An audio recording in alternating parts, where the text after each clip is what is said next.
Titre: La balade du faucheur. Le silence était un lourd manteau qui recouvrait le village de Villa Umbria.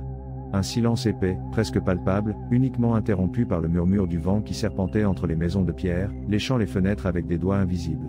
C'était une nuit sans lune, les étoiles cachées derrière un voile de nuages plombés, présageant une tempête qui n'arrivait jamais à éclater.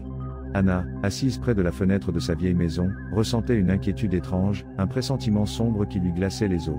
Villa Umbria avait toujours été un endroit tranquille, isolé du monde par des montagnes escarpées et des chemins tortueux.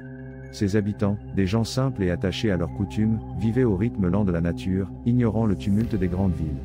Mais cette nuit-là, le calme habituel s'était transformé en une tension oppressive, comme si l'air même était chargé d'un danger invisible. Soudain, le silence se brisa. Une mélodie triste, mélancolique, commença à flotter dans l'air, emportée par le vent. Ce n'était pas une musique joyeuse, ni même réconfortante. C'était une mélodie qui parlait de solitude, de perte, d'une fin inévitable. C'était la chanson de la mort. Anna sentit un frisson lui parcourir le dos. La mélodie, bien que distante, résonnait au plus profond de son être, réveillant une peur ancestrale, une crainte de l'inconnu qui était resté endormi pendant des années. Elle essaya de l'ignorer, de se convaincre que c'était juste son imagination, une ruse du vent jouant avec les avant-toits des maisons. Mais la mélodie persistait, implacable, devenant de plus en plus forte, de plus en plus proche. Elle sortit dans la rue, attirée par la macabre mélodie comme un papillon de nuit vers la flamme. Les rues étaient vides, les fenêtres fermées. Seul le vent hurlait, emportant avec lui la chanson de la mort. Anna remarqua qu'elle n'était pas la seule éveillée. Au loin, elle vit des ombres se déplacer entre les maisons, des silhouettes courbées qui se glissaient en silence, cherchant l'origine de la mélodie. La musique la conduisit jusqu'à la place du village, un espace ouvert dominé par une vieille église de pierre. Là, au centre de la place, se dressait une figure spectrale, enveloppée dans une tunique sombre qui ondulait au vent. C'était la mort, personnifiée en un spectre osseux, avec une faux brillante à la main et un visage caché derrière une capuche. La mort chantait.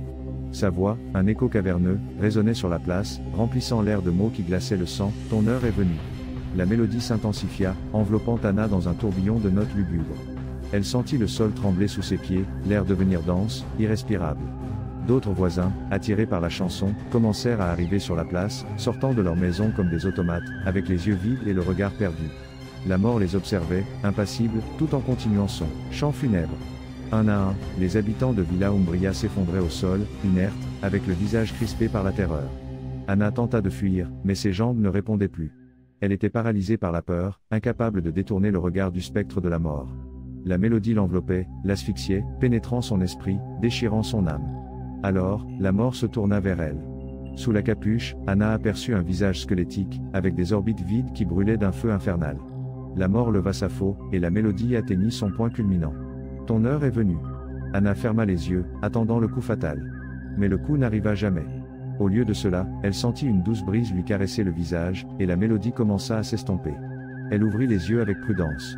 La mort avait disparu. La place était vide, couverte de corps inertes. Le silence, plus épais que jamais, régnait à nouveau à Villa Umbria. Anna était la seule qui restait debout. Elle regarda autour d'elle, essayant de comprendre ce qui s'était passé. Était-ce un rêve? Un cauchemar? Ou la réalité? Soudain, elle ressentit une douleur aiguë dans la poitrine. Elle porta sa main à son cœur et remarqua quelque chose d'étrange. Un objet froid, métallique, dépassait de sa poitrine. C'était la faux de la mort, plantée dans son cœur. Avec une dernière bouffée d'air, Anna comprit la vérité. La mort n'avait pas disparu. Simplement, elle avait accompli sa mission. Elle était la dernière habitante de Villa Umbria, et son heure, finalement, était venue. Elle tomba au sol, à côté des autres, tandis que la mélodie de la mort s'évanouissait dans le silence de la nuit.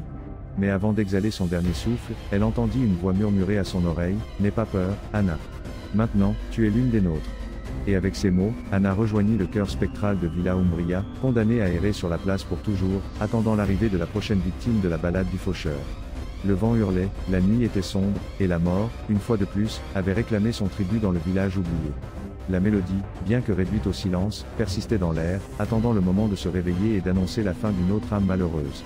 Villa Umbria, maintenant un village fantôme, resterait un rappel éternel du pouvoir implacable de la mort et de la fragilité de la vie.